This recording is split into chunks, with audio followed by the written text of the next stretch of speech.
سری لنکا کے صدر راجہ پاکسے فوجی طیارے میں ملک سے فرار ہو کر مالدیپ پہنچ گئے سری لنکا کے صدر راجہ پاکسے ملک سے فرار ہو کر مالدیپ پہنچ گئے سری لنکن صدر فوجی طیارے میں مالدیپ پہنچے۔ سری لنکا میں بدترین معاشی بحران کے بعد حکمران اشرفیہ کے خلاف شدید احتجاج اور مظاہرے جاری ہیں۔ چند روز قبل ہزاروں مشتعل مظاہرین نے صدارتی محل پر دھاوا بول دیا تھا، جس کے بعد صدر راجہ پاکسے کی روپوشی کی اطلاعات سامنے آئی تھیں۔ اس سے قبل صدر راجہ پاکسے نے اپنے عہدے سے استعفیٰ دینے کا وعدہ کیا تھا۔ میڈیا رپورٹس کے مطابق صدر کے بھائی اور سری لنکا کے سابق وزیر خزانہ بھی ملک سے فرار ہو کر امریکہ پہنچ گئے۔ سری لنکا میں عوام کو سنگین معاشی بحران کے باعث گزشتہ کئی ماہ سے بدترین لوڈ شیڈنگ، ایندھن، خوراک، دواؤں اور دیگر بنیادی ضروریات کی شدید قلت کا سامنا ہے۔ سعودی ولی عہد نے وزیر اعظم کی دورہ پاکستان کی دعوت قبول کر لی۔ وزیر اعظم شہباز شریف نے سعودی ولی عہد شہزادہ محمد بن سلمان بن عبدالعزیز کو کامیاب حج آپریشن اور عید پر مبارکباد پیش کی اور انہیں پاکستان کے دورے کی دعوت دی، جسے انہوں نے قبول کر لیا۔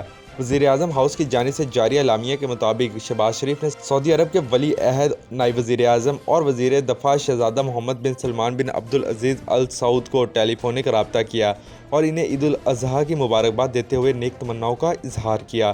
وزیر اعظم نے خادم الحرمین شریفین اور سعودی فرمانبردار شاہ سلمان بن عبدالعزیز کے لیے نیک جذبات کا اظہار کرتے ہوئے عید کی مبارکباد پیش کی اور سعودی عرب کے عوام کے لیے بھی خیر سگالی کے جذبات کا اظہار کرتے ہوئے عید کی مبارکباد دی۔ وزیر اعظم کے کامیاب حج آپریشن پر مبارکباد دیتے ہوئے حجاج کرام اور خاص طور پر پاکستانی حاجیوں کی بھرپور دیکھ بھال پر سعودی عرب کی قیادت اور حکومت کا شکریہ ادا کیا۔ دونوں ممالک کے درمیان قریبی برادرانہ تعلقات کا اعادہ کرتے ہوئے وزیر اعظم نے پاکستان اور سعودی عرب کے درمیان دو طرفہ تعلقات کی مضبوط بنیادوں کا حوالہ دیا، جو وقت کے ساتھ ساتھ مضبوط سے مضبوط تر ہو رہے ہیں۔ اعلامیہ کے مطابق وزیر اعظم نے ولی عہد کو دورہ پاکستان کی دعوت کو دہرایا، جسے محمد بن سلمان نے قبول کر لیا۔ حکومت نے پیٹرولیم مصنوعات کی قیمتوں میں کمی کا فیصلہ کرتے ہوئے اگلے 15 روز کے لیے موجودہ سطح پر لیوی برقرار رکھنے کا فیصلہ کیا ہے، جبکہ IMF کی جانب سے اعتراض اٹھائے جانے کا امکان ہے۔ تفصیلات کے مطابق بین الاقوامی مارکیٹ میں POL کی قیمت میں اتار چڑھاؤ کے تناظر میں حکومت نے اگلے 15 روز کے لیے موجودہ سطح پر لیوی کو برقرار رکھتے ہوئے پیٹرولیم مصنوعات کی قیمتوں میں کمی کا فیصلہ کیا ہے۔ پنجاب کی صوبائی اسمبلی کی نشستوں پر 17 جولائی 2022 کو ہونے والے ضمنی انتخابات سے پہلے حکومت ووٹروں کو خوش کرنے کی نیت سے آگے بڑھ رہی ہے، تاہم ابھی تک معلوم نہیں ہو سکا کہ IMF اس پر کیا رد عمل ظاہر کرے گا۔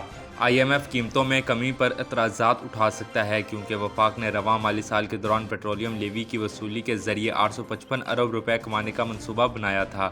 فی الحال حکومت نے اب تک پیٹرول پر 10 روپے فی لیٹر لیوی اور ڈیزل پر 5 روپے فی لیٹر لیوی عائد کر دی ہے۔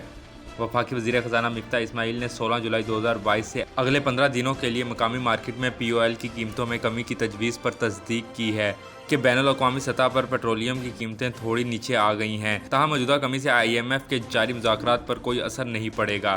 سرکاری ذرائع نے بتایا ہے کہ حکومت پیٹرولیم لیوی کو اگلے 15 دنوں تک برقرار رکھے گی، لیکن حکام حیران ہے کہ حکومت رواں مالی سال کے اختتام تک 855 ارب روپے کیسے حاصل کر پائے گی۔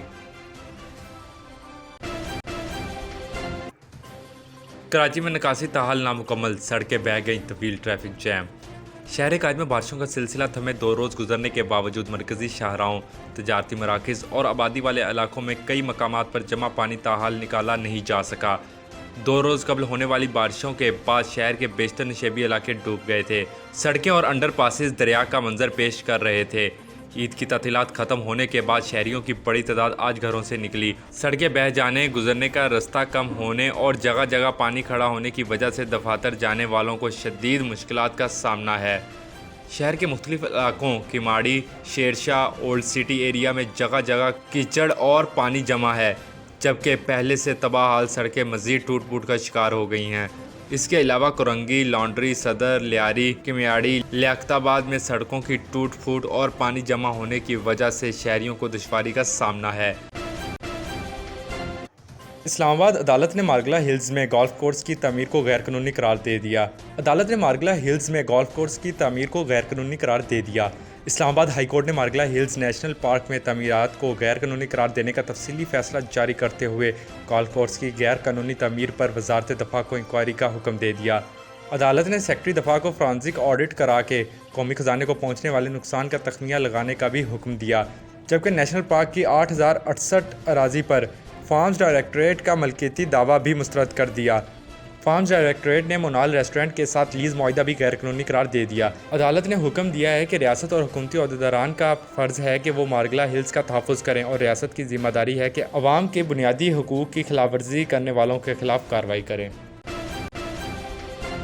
عالمی مارکیٹ میں خام تیل کی قیمت میں مزید کمی۔ عالمی منڈی میں تیل اور پیٹرول کی قیمت میں اتار چڑھاؤ کے بعد ایک بار پھر 6% کمی ہوئی۔ بین الاقوامی رپورٹس کے مطابق مارکیٹ میں ٹریڈنگ کے دوران خام تیل کی قیمت میں اتار چڑھاؤ دیکھا گیا، جس کے بعد خام تیل کی قیمت میں 6% کمی ہوئی۔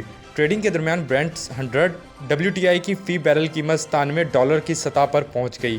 معاشی تجزیہ کاروں کے مطابق روس یوکرین تنازع میں کسی پیش رفت کے سبب عالمی مارکیٹ میں تیل کی قیمت کم ہوئی، جبکہ ماسکو کی جانب سے پیداوار دوبارہ شروع کرنے اور خام تیل کی درآمدات بڑھانے کے اعلان کی وجہ سے بھی قیمت میں کمی ہوئی اور آئندہ بھی اس میں کمی کا امکان ہے۔ جاپان نے عالمی مارکیٹ میں تیل کی قیمت کی حد بہت کم ہونے پر تشویش کا اظہار کیا، تاہم فی بیرل 40 سے 60 کی ممکنہ قیمت کی حد کو یکسر مسترد نہیں کیا تھا۔ Shaji auto care foreign and domestic cars and SUVs کی کمپلیٹ آٹو ریپیئر کے لیے تشریف لائیں۔ Address 25 Brook Street, Jersey City 07302۔